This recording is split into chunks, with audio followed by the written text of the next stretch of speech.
شروع اللہ کا نام لے کر جو بڑا مہربان نہایت رحم والا ہے۔ الف لام را، یہ اللہ کی کتاب اور قرآن روشن کی آیتیں ہیں۔ کسی وقت کافر لوگ آرزو کریں گے کہ اے کاش وہ مسلمان ہوتے۔ اے نبی، ان کو ان کے حال پر رہنے دو کہ کھا پی لیں اور فائدے اٹھا لیں، اور لمبی لمبی آرزویں ان کو دنیا میں مشغول کیے رکھیں۔ آخر کار ان کو اس کا انجام معلوم ہو جائے گا۔ اور ہم نے کوئی بستی ہلاک نہیں کی مگر اس کا وقت مقرر لکھا ہوا تھا۔ کوئی امت اپنی مدت مقررہ سے نہ آگے نکل سکتی ہے اور نہ پیچھے رہ سکتی ہے۔ اور کفار کہتے ہیں کہ اے شخص جس پر نصیحت کی کتاب نازل ہوئی ہے، تو دیوانہ ہے۔ اگر تو سچا ہے تو ہمارے پاس فرشتوں کو کیوں نہیں لے آتا؟ کہہ دو ہم فرشتوں کو نازل نہیں کیا کرتے مگر حق کے ساتھ، اور اس وقت ان کو مہلت نہیں ملے گی۔ بے شک یہ کتاب نصیحت ہم ہی نے اتاری ہے، اور یقیناً ہم اس کے نگہبان ہیں۔ اور ہم نے تم سے پہلے کے مختلف گروہوں میں بھی پیغمبر بھیجے تھے، اور ان کے پاس کوئی پیغمبر نہیں آتا تھا مگر وہ اس کے ساتھ ہنسی کرتے تھے۔ اسی طرح ہم اس گستاخی کو گناہگاروں کے دلوں میں ڈالے رکھتے ہیں، سو وہ اس پر ایمان نہیں لاتے۔ اور پہلے لوگوں کی روش بھی یہی رہی ہے۔ اور اگر ہم آسمان کا کوئی دروازہ ان پر کھول دیں اور وہ اس میں چڑھنے بھی لگیں تو بھی وہ یہی کہیں کہ ہماری آنکھیں باندھ دی گئی ہیں، بلکہ ہم پر جادو کر دیا گیا ہے۔ اور ہم نے آسمان میں برج بنائے ہیں اور دیکھنے والوں کے لیے اس کو سجا دیا ہے، اور ہر شیطان مردود سے اسے محفوظ کر دیا ہے۔ ہاں، اگر کوئی چوری سے سننا چاہے تو ایک روشن انگارہ اس کے پیچھے لپکتا ہے، اور زمین کو ہم نے پھیلایا اور اس میں پہاڑ بنا کر رکھ دیے، اور اس میں ہر ایک چیز اندازے سے اگائی۔ اور ہم نے تمہارے لیے اور ان لوگوں کے لیے جن کو تم روزی نہیں دیتے اس میں معاش کے سامان پیدا کیے، اور ہمارے ہاں ہر چیز کے خزانے ہیں، اور ہم اس کو بمقدار مناسب اتارتے رہتے ہیں۔ اور ہم ہوائیں چلاتے ہیں جو پانی سے بھری ہوئی ہوتی ہیں، سو ہم آسمان سے مے برساتے ہیں، پھر ہم تم کو اس کا پانی پلاتے ہیں، اور تم تو اس کا خزانہ نہیں رکھتے۔ اور یقیناً ہم ہی حیات بخشتے اور ہم ہی موت دیتے ہیں، اور ہم ہی سب کے وارث ہوں گے۔ اور جو لوگ تم میں پہلے گزر چکے ہیں ہم کو معلوم ہے، اور جو پیچھے آنے والے ہیں وہ بھی ہم کو معلوم ہے۔ اور تمہارا پروردگار قیامت کے دن ان سب کو جمع کرے گا، وہ بڑا دانا ہے، خبردار ہے۔ اور ہم نے انسان کو کھنکھناتے سڑے ہوئے گارے سے پیدا کیا ہے، اور جنوں کو اس سے بھی پہلے بے دھوئیں کی آگ سے پیدا کیا تھا۔ اور وہ وقت قابل ذکر ہے جب تمہارے پروردگار نے فرشتوں سے فرمایا تھا کہ میں کھنکھناتے سڑے ہوئے گارے سے بشر بنانے والا ہوں، بس جب میں اس کو درست کر لوں اور اس میں اپنی طرف سے روح پھونک دوں تو اس کے آگے سجدے میں گر پڑنا۔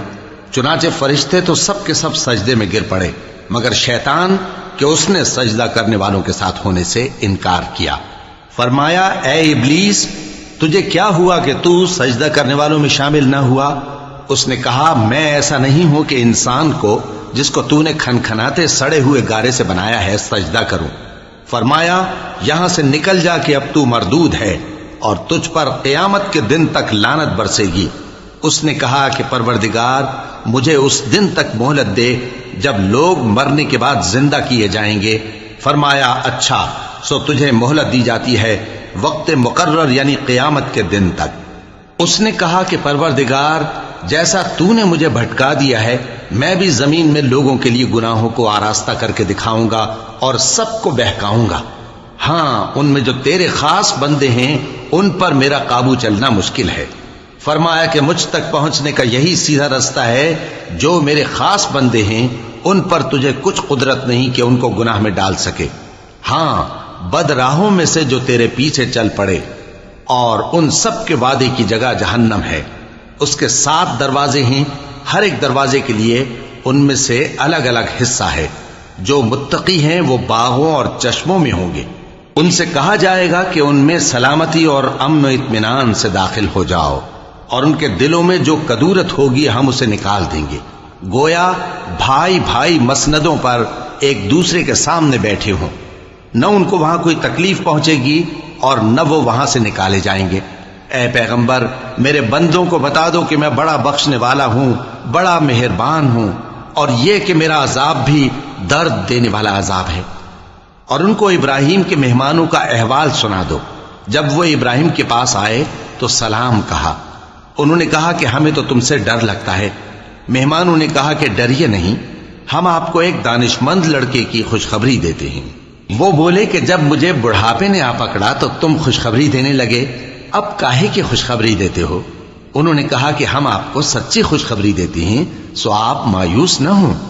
ابراہیم نے کہا کہ اللہ کی رحمت سے مایوس ہونا تو گمراہوں کا کام ہے۔ پھر کہنے لگے کہ فرشتوں، تمہارا اصل کام کیا ہے؟ انہوں نے کہا کہ ہم ایک گناہگار قوم کی طرف بھیجے گئے ہیں کہ اس کو عذاب کریں، مگر لوط کے گھر والے کہ ان سب کو ہم بچا لیں گے، البتہ ان کی بیوی کہ اس کے لیے ہم نے ٹھہرا دیا ہے کہ وہ پیچھے رہ جائے گی۔ پھر جب فرشتے لوط کے گھر آئے تو انہوں نے کہا کہ تم تو ناآشنا سے لوگ ہو۔ وہ بولے کہ نہیں، بلکہ ہم آپ کے پاس وہ چیز لے کر آئے ہیں جس میں لوگ شک کرتے تھے، اور ہم آپ کے پاس یقینی بات لے کر آئے ہیں اور ہم سچ کہتے ہیں۔ تو آپ کچھ رات رہے سے اپنے گھر والوں کو لے نکلیں اور خود ان کے پیچھے چلیں، اور آپ میں سے کوئی شخص پیچھے مڑ کر نہ دیکھے، اور جہاں آپ کو حکم ہو وہاں چلے جائیے۔ اور ہم نے لوط کی طرف وہی بھیجی کہ ان لوگوں کی جڑ صبح ہوتے ہوتے کاٹ دی جائے گی۔ اور اہل شہر لوط کے پاس خوش خوش دوڑے آئے۔ لوط نے کہا کہ یہ میرے مہمان ہیں، کہیں ان کے بارے میں مجھے رسوا نہ کرنا، اور اللہ سے ڈرو اور میری بے آبروئی نہ کرو۔ وہ بولے، کیا ہم نے تم کو سارے جہان کی حمایت و طرفداری سے منع نہیں کیا؟ انہوں نے کہا کہ اگر تمہیں کرنا ہی ہے تو یہ میری قوم کی لڑکیاں ہیں، ان سے شادی کر لو۔ اے نبی، تمہاری جان کی قسم، وہ اپنی مستی میں مدہوش ہو رہے تھے، سو ان کو سورج نکلتے نکلتے چنگھاڑ نے آ پکڑا، اور ہم نے ان بستیوں کو الٹ کر نیچے اوپر کر دیا اور ان پر کھنگر کی پتھریاں برسائیں۔ بے شک اس قصے میں اہل فراست کے لیے نشانی ہے، اور وہ بستیاں اب تک شام جانے والے سیدھے رستے پر موجود ہیں۔ بے شک اس میں ایمان لانے والوں کے لیے نشانی ہے۔ اور بن کے رہنے والے یعنی قوم شعیب کے لوگ بھی گناہگار تھے، تو ہم نے ان سے بھی بدلہ لیا، اور یہ دونوں شہر کھلے رستے پر موجود ہیں۔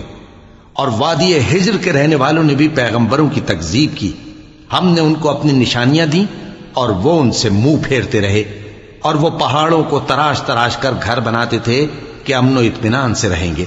آخر زوردار آواز نے ان کو صبح ہوتے ہوتے آ پکڑا، اور جو کام وہ کرتے تھے وہ ان کے کچھ بھی کام نہ آئے۔ اور ہم نے آسمانوں اور زمین کو اور جو مخلوقات ان میں ہے سب کو تدبیر کے ساتھ پیدا کیا ہے، اور قیامت تو ضرور آ کر رہے گی، تو تم ان لوگوں سے اچھی طرح سے درگزر کرو۔ کچھ شک نہیں کہ تمہارا پروردگار ہی سب کچھ پیدا کرنے والا ہے، جاننے والا ہے۔ اور ہم نے تم کو 7 آیتیں جو نماز میں دہرا کر پڑھی جاتی ہیں، یعنی سورہ الحمد اور عظمت والا کلام عطا فرمایا ہے۔ ہم نے کفار کی کئی جماعتوں کو جن کو فوائد دنیاوی سے نوازا ہے، تم ان کی طرف رغبت سے آنکھ اٹھا کر نہ دیکھنا، اور نہ ان کے حال پر رنج و غم کرنا، اور مومنوں کے ساتھ تواضع سے پیش آنا، اور کہہ دو کہ میں تو علانیہ ڈر سنانے والا ہوں، اور ہم ان کفار پر اسی طرح عذاب نازل کریں گے جس طرح ان لوگوں پر نازل کیا جنہوں نے تقسیم کر دیا، یعنی قرآن کو کچھ ماننے اور کچھ نہ ماننے سے ٹکڑے ٹکڑے کر ڈالا۔ سو تمہارے پروردگار کی قسم، ہم ان سے ضرور پرسش کریں گے ان کاموں کی جو وہ کرتے رہے۔ پس جو حکم تم کو اللہ کی طرف سے ملا ہے وہ لوگوں کو بے دھڑک سنا دو، اور مشرکوں کا ذرا خیال نہ کرو۔ ہم تمہیں ان لوگوں کے شر سے بچانے کے لیے کافی ہیں جو تم سے ہنسی کرتے ہیں، جو اللہ کے ساتھ کوئی اور معبود قرار دیتے ہیں، سو ان قریب ان کو ان باتوں کا انجام معلوم ہو جائے گا۔ اور ہم جانتے ہیں کہ ان کی باتوں سے تمہارا دل تنگ ہوتا ہے، تو تم اپنے پروردگار کی تسبیح کہتے اور اس کی خوبیاں بیان کرتے رہو، اور سجدہ کرنے والوں میں سے ہو جاؤ، اور اپنے پروردگار کی عبادت کیے جاؤ یہاں تک کہ تمہاری موت کا وقت آ جائے۔